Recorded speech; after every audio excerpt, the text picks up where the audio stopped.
दोस्तों, मैं आज आपके सामने 5 चैप्टर जो इंटर क्लास का 5 चैप्टर है उसकी जो जी एक्सरसाइज है उसके 3 क्वेश्चन लेके आया हूँ। और 3 क्वेश्चन ऐसे हैं जो तुम 9 तक जो क्वेश्चन है 9 क्वेश्चन नंबर 9 तक आप कर दोगे। जो 10 से आगे हो गए वो मैं आपको अगली वीडियो में बताऊंगा। पहले आप इन 3 क्वेश्चनों को समझो। पहला मेरा क्वेश्चन है कि 2x प्लस के 3y बराबर sin y। ना इसमें लॉग लेना है ना इसमें कुछ भी करना, बस आपको डायरेक्ट करना है। बस आपको अवकलन पता होना चाहिए। x के सापेक्ष अवकलन करेंगे तो 2x का अवकलन आपको पता है क्या? 2x। अब मुझे ये बताइए 2 इसके इनटू में x का अवकलन 1/1 मतलब 2x का अवकलन 2 होता है। ठीक है, तो 2 ऐसा करता था लिखा रहेगा और 1 का x का अवकलन 1 होता है तो मैंने इनटू 1 लिखा। तो ऐसे चाहे ऐसा कर दो। ठीक है, 3 y का अवकलन आपको पता है। y का अवकलन क्या होता है? y dy अपॉन dx होता है। x के सापेक्ष ही कर रहे हैं और बराबर sin x का अवकलन क्या होता है? cos x। cos y है तो y लिख लो। लेकिन यहाँ पर sin के पूर्णांक में y है, x नहीं है, तो आप इतना छोड़ दो। y है तो आप ये भी करोगे तो dy अपॉन dx। अब जो dy अपॉन dx ये वाला पद और ये वाला पद एक तरफ और ये वाला पद एक तरफ। ठीक है, तो 3 dy अपॉन dx बराबर सॉरी माइनस के cos y dy upon dx बराबर ये 2 है ना, ये माइनस के इधर आएगी, ये 2 इसकी तरफ, इससे कॉमन तो dy अपॉन dx उस टर्म में क्या बचा हमारा 3 माइनस के cos y बराबर में 2 है माइनस के। ठीक है, तो dy अपॉन dx बराबर में माइनस के 2 अपॉन 3 माइनस के cos y। इतना ये है हमारा आंसर इसका। ले हमें dy अपॉन dx का मान ही तो निकालना है, तो हमें dy अपॉन dx का मान निकाल लिया।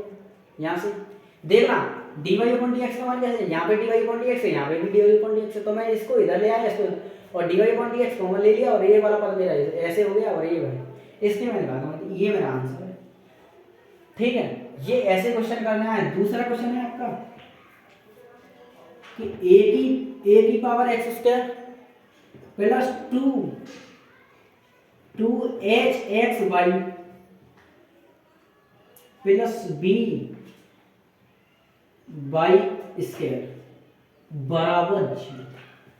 इसका अवकलन हो गया x के सापेक्ष। ठीक है, ये तो आपके गुणांक में, तो ये ऐसा गुणांक जे मतलब इसके x के गुणांक में, तो आप a ऐसा करके ऐसा लगा लेंगे। x स्क्वायर का अवकलन क्या होता है? 2x होता है। 2x होता है नहीं x स्क्वायर का अवकलन, अरे x की पावर n का अवकलन आपको पता है 2x हो जाएगा इसका प्लस 2h इसके कोणांक में इसके। ठीक है, इसके कोणांक में है कि नहीं है? अब ये x y है, ये x y है, मैं इसमें पोस्टर लगाऊंगा, इसको मैंने यहाँ से बस यहाँ लिख दिया ऐसे 2h। अब ये x y है, इसको मैं फर्स्ट मानूंगा, इसको मैं सेकंड मानूंगा, क्योंकि ये फर्स्ट सेकंड से होगा। x y का अवकलन डायरेक्ट x का अवकलन बनाना चलना, y का dy अपॉन dx ऐसे नहीं, ये फर्स्ट सेकंड से होगा। तो आप फर्स्ट ऐसा करते हैं ऐसा dy y का अवकलन dy अपॉन dx प्लस दूसरा ऐसा करते हैं ऐसा y का अवकलन और y 1 का। ठीक है, बस प्लस लगा के b इसके गुणांक में है तो b ऐसे लगा देंगे। y स्क्वायर अवकलन का क्या होता है? 2y होता है और माने का द्वारा यानी dy अपॉन dx बराबर 0। अब dy अपॉन dx पहले इसमें 2h है, इसके अंदर बना दो तो 2ax प्लस के 2hx dy upon dx plus y और 2h प्लस b 2y और dy अपॉन dx बराबर 0।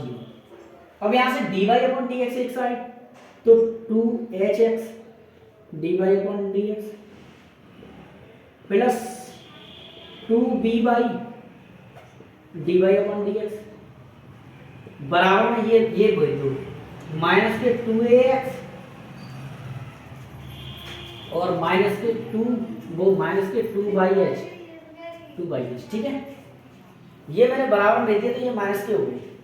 यहाँ से कॉमन लूंगा मैं dy/dx का, तो मैंने यहाँ पे dy/dx को ले लिया 2hx माइनस के 2b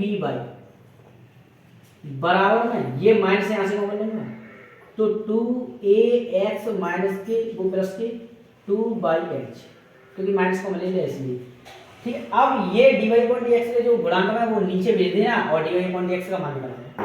ऐसे क्वेश्चन होंगे ये। एक और क्वेश्चन है, ये आप दिमाग लगाना है, बिल्कुल सिंपल क्वेश्चन है। बस अब आप समझोगे कि h का आपने dy/dx क्यों नहीं लिखा, क्योंकि ये कोड़ा इसके गुणांक में है, देखना इसके गुणांक में है, इसके गुणांक, इसलिए मैंने नहीं किया।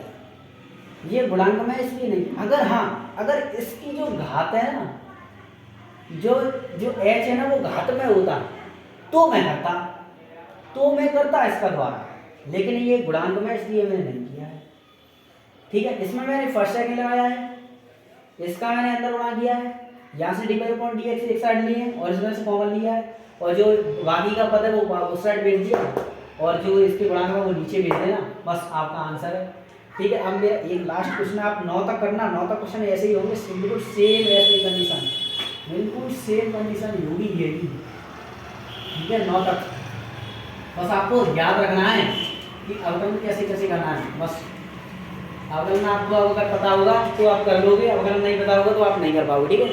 अब जैसे मेरा अभी ये मेरा तीसरा क्वेश्चन है, तीसरा क्वेश्चन इसमें कुछ भाई बराबर नहीं मानना है आपको, हर क्वेश्चन में ऐसे करना है 9 तक प्लस,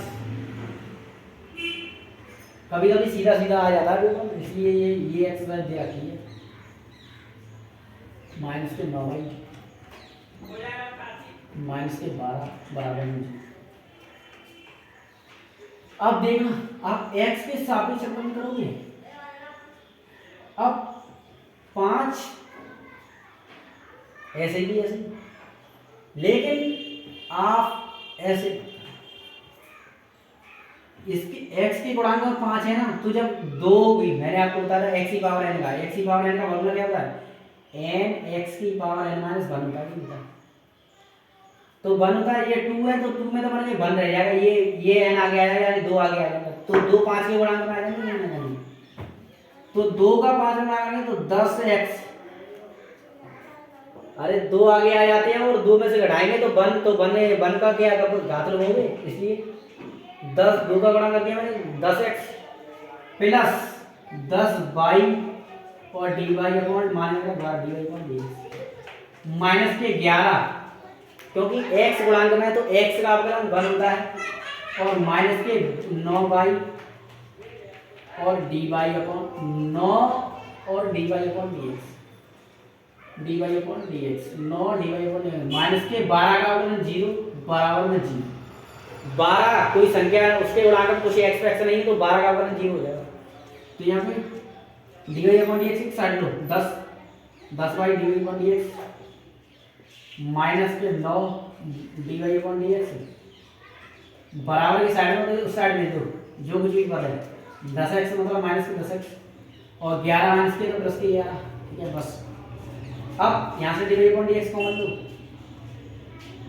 और 10 बाई माइनस के 9, यहाँ से 11 माइनस के 10, ठीक है। 11 आगे लिख दिया माइनस के पीछे लिख दिया, अब ये बाहर हो जाएंगे तो dy अपॉन dx बराबर में 11 माइनस के 10x अपॉन 10 बाई माइनस के 9, यही आंसर है, बस बहुत सिंपल है। बस dy, अब हमें इन क्वेश्चनों में dy अपॉन dx निकालनी है, इन क्वेश्चनों में नहीं, हर क्वेश्चन में लगानी है 9 तक बस आपको इन तीनों सवालों को आप समझ में आए होंगे। आप तीन क्वेश्चनों से आपको एक जो जी वाली एक्सरसाइज है, जी के 9 क्वेश्चन है, 9 क्वेश्चन आपको करना है। 10 वाले से आप टच मत करना क्योंकि आप कर ही नहीं पाओगे। 10 से आगे की वीडियो में बनाऊंगा तब आपको करना है 10 जो क्वेश्चन रह जाएंगे वो, ठीक है। आपको समझ में पक्का आए होंगे। आप यहाँ से dy अपॉन dx एक साइड करना, कॉमन लेना, उसको जो वाले पद है जो जिसमें dy अपॉन dx नहीं है वो वाले पद को जीरो की तरफ भेज देना, उसकी तरफ मतलब जो इसके बराबर में बराबर की तरफ भेज देना, माइनस में जाएगा। अगर जो वाला प्लस का है वो माइनस में जाएगा, जो माइनस का है वो प्लस में जाएगा। आपको अच्छा लगा वो समझ में आया वो इस वीडियो में? आपको बहुत ईजी क्वेश्चन है, 10 मिनट की वीडियो है। धन्यवाद।